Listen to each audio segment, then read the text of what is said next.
It can be exciting to leave one job for another. However, you just can't turn out the lights and wave goodbye on your way to the parking lot. There are several actions that need to be taken to ensure a smooth transition for you and your replacement. It's professional to leave your company in a positive way. Hey everybody, it's Belinda. In this video, I'm going to talk about things you should do before quitting your job. Number one, have another job lined up. Now, unless you're highly confident or wealthy, it would be much wiser to have another job waiting for you. Your savings can drain a lot faster than you think, especially if you have a lot of free time on your hands. It's wise to ensure that you won't suffer financially when you leave your current employment. And when I say have another job lined up, it means have the offer letter. Know when your start date's going to be. Don't just, I think they might hire me, you've been on an interview, but have the actual job lined up. You know when your start date's going to be. You have the offer letter. You're ready to move forward. It's not contingent. It's a definite job. Number two, give your letter of resignation. 2 weeks notice is customary. Some employers want more. Some employers will tell you they want a month or 3 weeks. Some employers only want 1 week, but it's customary to give 2 weeks notice. Now, when you are filling out or completing your resignation, it doesn't have to be complicated. It doesn't have to be a long book. A simple, effective, this day, hopefully 2 weeks from the day you're writing it, will be my last day at wherever you're working.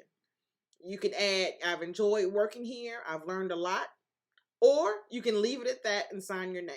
Again, simple, 2 weeks notice is customary, it's not always required.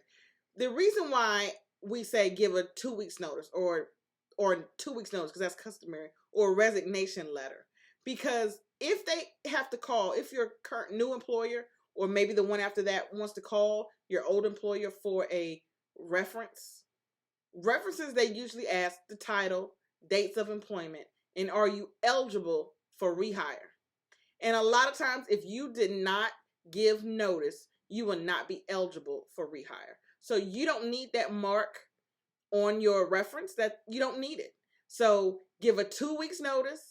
The letter of resignation can simply say, effective such and such date will be my last day at this company. And sign your name. If you want to add anything in between that, that's professional, then you can, but you can leave it at that. Tip number 3, clean out your office. Go through your files, purge those that don't need to be saved. Go through your paperwork, remove all your personal items and take them home. Your office should be ready for the next person when you're finished. So go through your stuff, clean off your desk, take your personal items home. All the stuff that you've been saving, put it where it's supposed to go.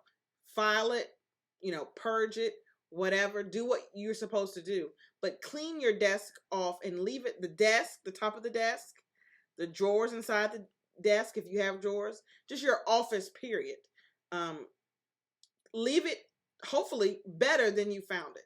So hopefully when you got into the office, it was clean and ready to go for you. You need to leave it the same way, clean and ready to go.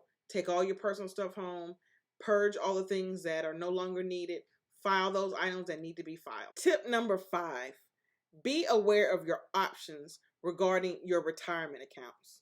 A lot of times, you got a new job and before you quit, you're trying to put all these things in order that you forget about your retirement accounts. If you have a retirement account with your current employer, you want to make sure that you swing by the HR department so that you can get your options on whether moving or keeping your retirement accounts.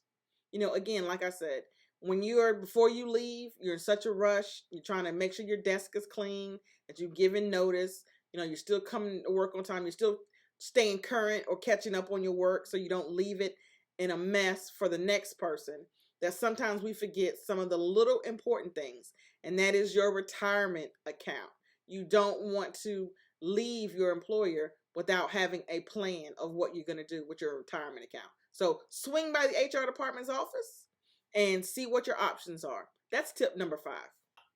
Before we go to the last tip, I would like to ask you that if this video brought you some value, please like the video. Please subscribe to this channel and hit the alert so that when new videos come out, you're alerted.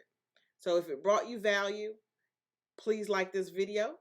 If you want to see more videos like this, please put it in the comments below, and I will work on videos that that you're interested in.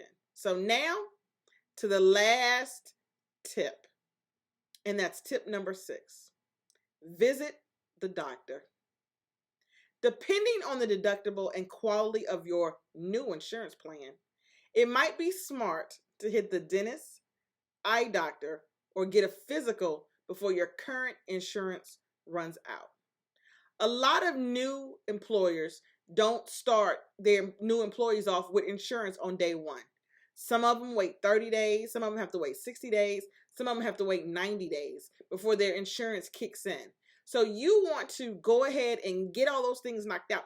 Get it current so that you will be okay, hopefully, in between the gap. So before you quit your new job, get your physical in. Get your eye appointments in. Get your dental appointments in so that when you go to the new job, you'll be ready, especially if there's going to be a gap between when your new insurance starts. I hope these tips will help you. Before you quit that job, you want to make sure you do these 6 things. Stay tuned. There are more videos coming along. See you at the next video.